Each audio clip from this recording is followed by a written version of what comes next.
ఏమండి నిజంగా చెప్పండి, మీరు ఎప్పుడైనా కానీ ఎవరినైనా ఏమండి మాకన్నా మీరు బాగా ఎదగాలి, మాకంటే మీరు అన్ని విషయాల్లో బాగుండాలి అని ఎదుటి వారి కోసం అనుకొని వాళ్ళ విషయంలో కోరుకొని వాళ్ళ కొరకు ప్రార్థించిన మంచి మనసు కలిగిన వాళ్ళు ఎంతమంది ఉంటారు చెప్పండి. అది మంచి మనసు అండి, అది అందరికీ రాదండి, కానీ రావాలండి. మన క్రైస్తవులంగా ఎప్పుడు మనం కోరుకున్నది ఏంటంటే దేవుడు నిజంగా మనల్ని కోరుకుంటే దేవుడు మనల్ని కూడా మంచి పొజిషన్లో పెడతాడు. గుర్తుపెట్టుకోండి, ఎప్పుడు కూడా మన ఎదుటివారి క్షేమం కోసం, ఎదుటివారి మంచి ఆరోగ్యం కోసం, ఎదుటివారు చక్కగా ఎదగాలని, ఎదుటివారు అన్ని విషయాల్లో చక్కగా వర్ధిల్లాలని మనం మనస్ఫూర్తిగా కోరుకొని వారిని మనం దీవిస్తే ఆ మంచి మనసు కలిగినటువంటి మనలను కూడా దేవుడు ఏం చేస్తాడు తెలుసా? నువ్వు వారిని దీవిస్తే దేవుడు నిన్ను దీవిస్తాడు.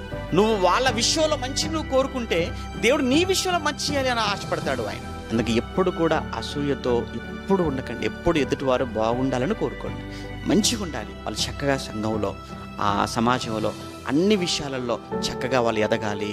దేవునిలో ఆత్మీయంగా, ఆర్థికంగా, ఆరోగ్యపరంగా సమస్త విషయాలలో దేవుడు వారిని దీవించాలి అని చెప్పి కోరుకునే అంత గొప్ప మనసు మనకి ఎప్పుడైతే వస్తుందో అప్పుడు దేవుడి దృష్టిలో మనం చాలా గొప్పగా కనబడతాం.